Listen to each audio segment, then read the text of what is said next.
20% des auto-entrepreneurs ont été dans l'obligation d'arrêter leur activité. 44% ont une perte de revenus. Il y avait en juin 100 000 auto-entrepreneurs sans travail. Nous avons rendez-vous avec notre amie Daphna Poznanski, conseillère consulaire et conseillère à l'Assemblée des Français de l'étranger. Elle est déjà là, on est ravis de l'accueillir. Bonjour Daphna. Bonjour à tous. Voilà, alors un sujet passionnant, voilà, on en avait déjà parlé avec brièvement en fait avec Odile Senouf, mais on voulait vraiment faire le point avec vous pour remonter un peu le fil de cette belle histoire, cette aide aux entrepreneurs donnée par le ministère des Affaires étrangères français aux Français de l'étranger, plus particulièrement ce qui nous intéresse ici, c'est aux Israéliens. Alors, comment tout ça a commencé, Daphna ?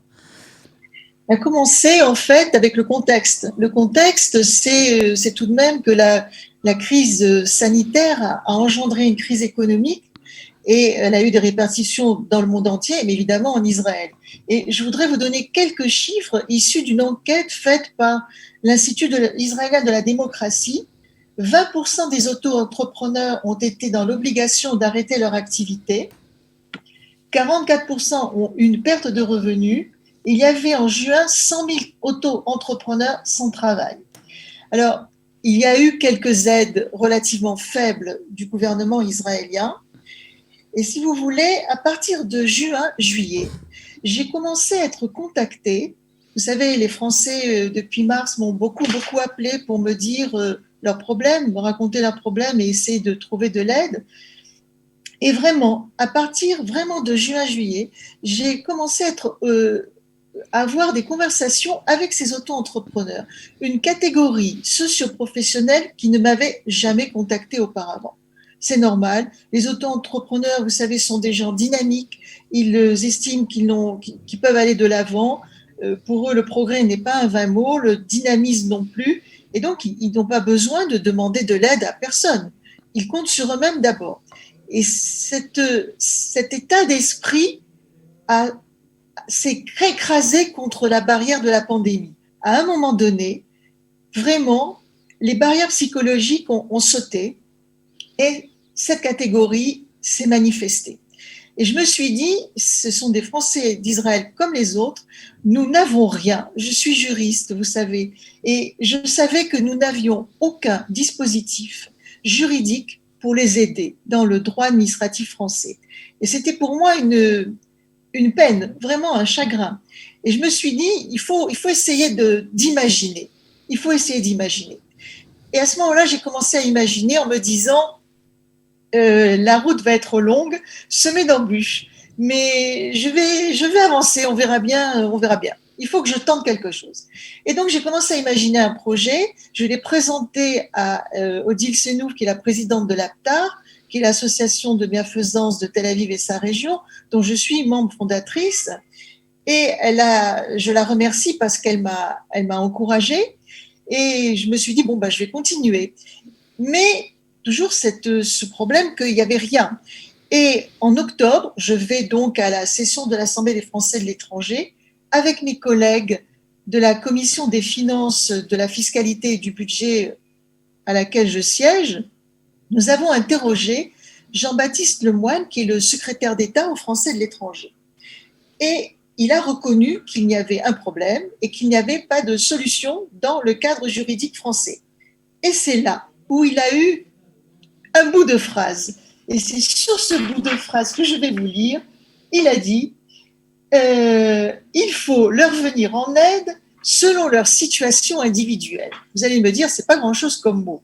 Mais c'est à partir de là que j'ai commencé à me dire, il y a peut-être une solution.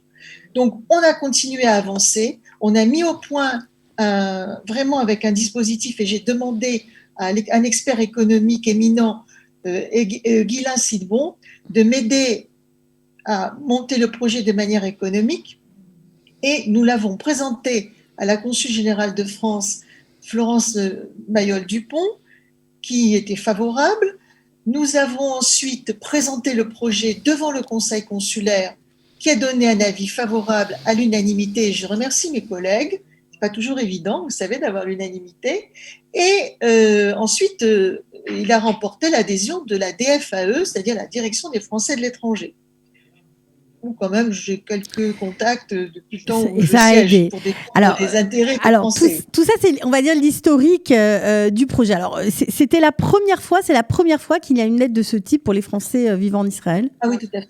C'était tellement extraordinaire qu'en fait, ça fait le tour du monde, puisqu'il y a une journaliste du journal des Français de l'étranger qui m'a contactée, et donc elle en a fait un article, et justement ce projet a tourné dans le monde entier, notamment auprès de mes collègues, et j'ai été contactée par mes collègues de Madagascar, pour faire la même chose, Grèce, de partout en fait, en me disant comment tu l'as fait, comment on fait. Donc je leur ai donné le mode d'emploi, évidemment. Alors justement, de quoi s'agit-il exactement? De combien d'argent, puisqu'on parle d'argent clairement, il s'agit, et quels sont les critères d'attribution de cette aide?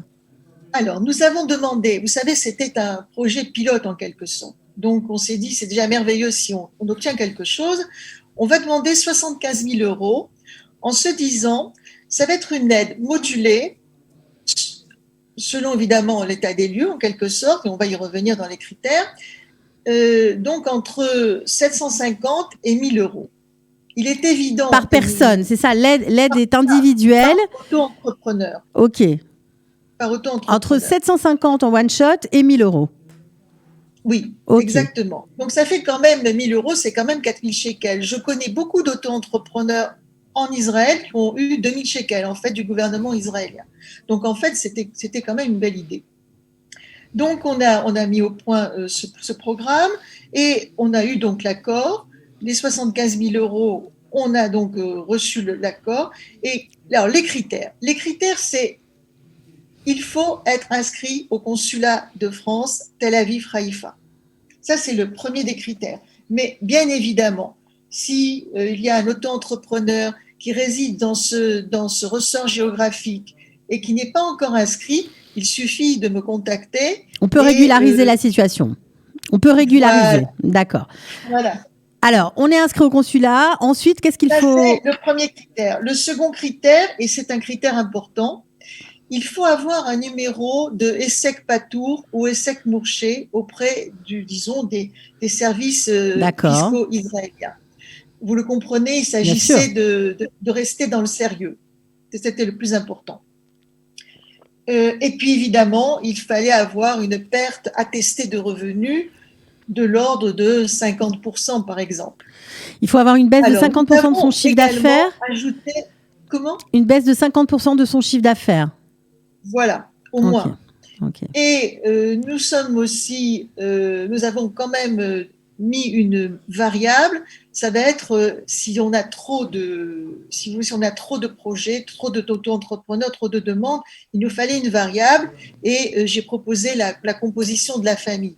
Il est évident qu'un auto-entrepreneur jeune célibataire, il aura toutes ses chances, évidemment, si on est dans le cadre des 75 auto-entrepreneurs. Mais si nous devons choisir entre un célibataire et un père de famille avec 5 enfants, bon, évidemment, le père de famille avec 5 enfants va passer avant le célibataire.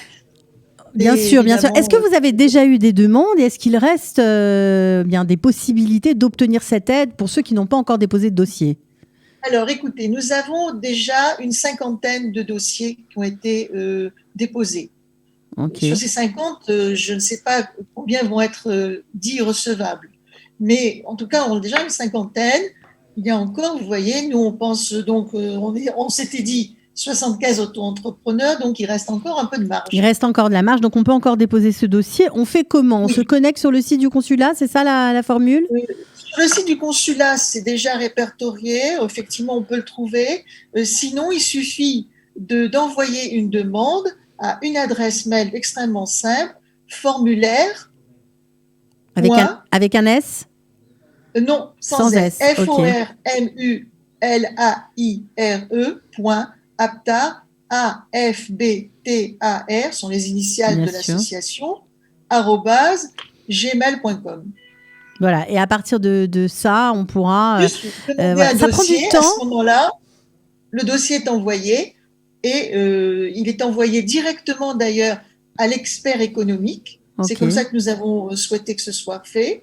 Et ensuite, bon, le bureau exécutif avec l'expert économique fera une réunion Zoom et on va peu à peu effectivement libérer. Mais voilà comment ça va se passer. Ce que je sais, c'est que nous avons déjà reçu l'argent. La subvention est arrivée au service financier de l'ambassade de France.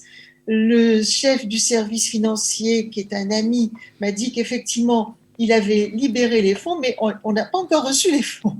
Mais bon, ils sont à la banque. Et vous savez, les banques généralement israéliennes mettent un peu de temps quand elles reçoivent des fonds avant de les libérer. Ok, alors une dernière. C'est une constatation. Oui, bien sûr, Daphna. Une dernière question.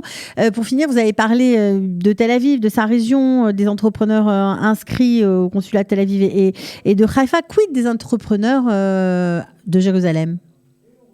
Alors écoutez, vous savez, l'ancienne Mérakésette du Bnei Akiva que je suis ne pouvait pas ne pas penser à Jérusalem, si je t'oublie Jérusalem.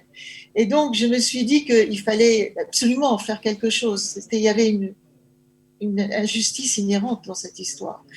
Et j'ai proposé au consul général de France, René Trocaz, un projet jumeau, évidemment. Alors évidemment, comme le ressort géographique de Jérusalem est beaucoup plus petit que celui de Tel Aviv-Haïfa, qui couvre quand même les 3/4 du pays. Donc, nous avons demandé une subvention de 25 000 euros.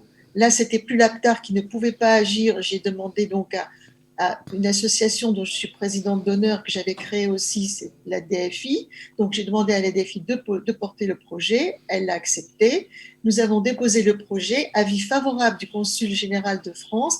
Malheureusement, le conseil consulaire de Jérusalem a donné un avis défavorable. Bon, donc ce ne sera pas une aide qui pourra être attribuée aux entrepreneurs de Jérusalem. Mais vous savez, je suis quelqu'un qui est très obstiné, surtout quand je sais que j'ai raison. Donc en fait, vous réitérerez une démarche. Je ne baisse pas les bras, j'espère. Voilà. Alors c'est peut-être pas pour tout de suite, mais j'espère qu'effectivement il y aura un projet pour les auto-entrepreneurs, peut-être dans quelques mois. Ok. Pour Jérusalem. En tout cas, on voulait vraiment vous dire merci. C'est l'occasion et j'espère que de nombreux entrepreneurs. J'ai été élue pour ça. Voilà, j'espère que de nombreux entrepreneurs prendront ce train en marche. Voilà, pour déposer des dossiers, obtenir une aide entre 750 et 1 000 euros. Ça peut vraiment faire du bien. On vous remercie d'avoir été avec nous ce matin. À bientôt, Daphna Poznański. Très bientôt.